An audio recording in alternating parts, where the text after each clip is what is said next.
겨울방학 기간에도 부지런히 학교를 나와 계절학기를 듣거나 도서관에서 공부한 대학생이라면 소리 없이 분주하게, 때론 들썩들썩거리며 학교와 학생 간의 등록금 신경전이 지속된 것을 느꼈을 겁니다.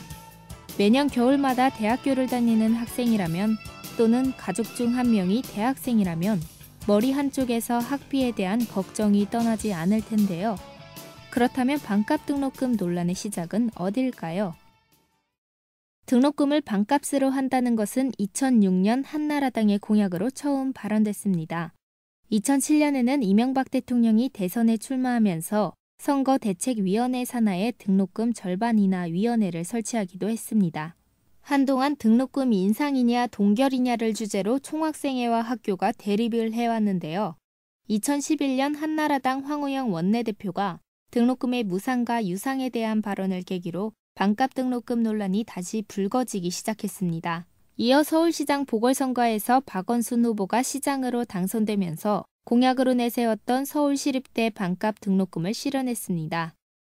서울시립대가 반값이 되면서 사회 분위기는 등록금 동결이 아닌 인하를 해야 한다고 움직이기 시작했는데요. 등록금에 대한 사회 분위기가 한번 바뀐 이후 처음 맞이한 겨울. 모든 대학생들과 학부모들이 등록금 인하에 대한 기대치가 남달랐을 것 같습니다. 전라북도는 타 지역에 비해 도민 소득 수치가 낮습니다. 때문에 등록금에 대한 압박이 더 와닿는데요. 전라북도 대학의 등록금 책정 결과 전북대학교는 5.6%, 전주대학교는 6.1%, 군산대학교는 5.2% 등 많은 대학이 등록금을 인하했습니다.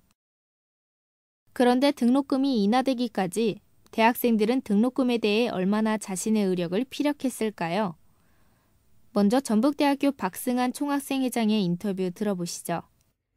선거가 기존보다 2주 정도 늦어짐에 따라서 등록금 이제 투쟁을 준비하는 과정이 생각보다 많이 늦어졌고, 그 가운데 학사 일정에서 많은 학우분들이 방학이기 때문에 학교에 많이 나오지 않는 관계로 이제 선점 문제나 학우들과 같이 하는 등록금 협상을 이뤄내기가 상당히 어려운데요. 11월 달 정도만 해도 제가 선거 유세를 다닐 때 이제 학우분들에게 등록금 인하를 약속드리겠습니다, 그 이야기를 했을 때 사람들이 많이 반신반하는 경우가 상당히 많았었는데요. 그 이후에 이제 언론에서 이제 등록금 관련된 문제가 많이 이슈화되고, 그런 부분에서 언론 보도가 나오면서 많은 대표자분들께서는 우리가 왜 등록금 인하를 할 수 있는지 충분히 공감대가 형성됐고, 그래서 그 힘이 등록금 협상에 잘 도움이 된 것 같습니다. 전북대학교의 경우 국공립대학교 중에서도 등록금이 최하위 수준이고 지난 3년간 등록금 동결을 했습니다. 때문에 등록금 인하에 대한 학우들의 여론 형성이 많게는 3배 이상의 등록금을 내는 사립대학보다 어려울 수 있습니다.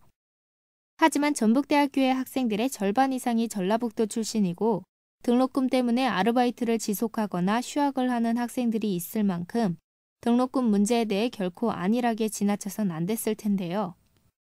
또한 전북대학교보다 2배 정도 학비가 비싼 전라북도의 사립대학에서도 많은 학우들이 직접적으로 학교 게시판에 등록금에 대해 글을 올리거나 하는 모습은 쉽게 볼 수가 없었습니다.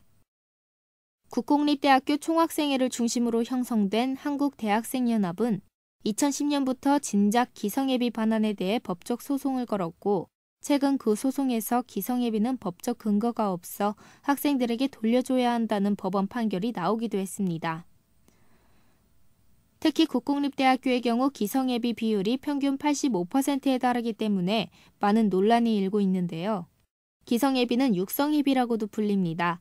즉 학교 시설의 유지보수, 학교 운영의 발전에 쓰이는데요. 학생예비와 달리 의무 납부제인 기성예비가 수업료보다 비싸며 이 기성예비를 교직원들의 연봉에 사용하면서 기성예비의 문제가 제기됐습니다. 최근 엄청난 이목을 끈 팟캐스트 나는 꼼수다에선 국가가 교육에 대한 신자유주의를 도입하면서 국가복지 차원 영역으로 남아있어야 할 교육이 시장체제에 따라 흘러가게 됐다고 말했습니다. 자율이라는 명목으로 많은 대학들이 그동안 등록금을 감당할 수 없을 정도로 인상해왔고 대학의 발전을 위한다며 국가 보조금 역시 수천억 원을 받았다는 것입니다. 나는 꼼수다에선 대학들이 반값 등록금을 진행하지 않으면 국가에서 교육 보조금을 지급하지 않도록 강하게 나가야 한다고까지 주장했습니다. 대학의 구성원은 교원, 직원, 그리고 학생입니다. 대학생들은 대학의 주인이면서 중요한 공급자와 수요자의 역할을 맡고 있습니다. 그럼에도 불구하고 대학의 등록금으로부터 피해자가 되는 것처럼 보이는데요. 대학이 이전의 초등학교, 중학교, 고등학교의 다른 점 중 하나는 수동적이 아닌 능동적으로 행동하는 것 아닐까요? 본 방송은 전주시민미디어센터 영심이와 광주시민미디어센터의 지원으로 만들어졌습니다. 지금까지 진행해줘는 박혜림이었습니다.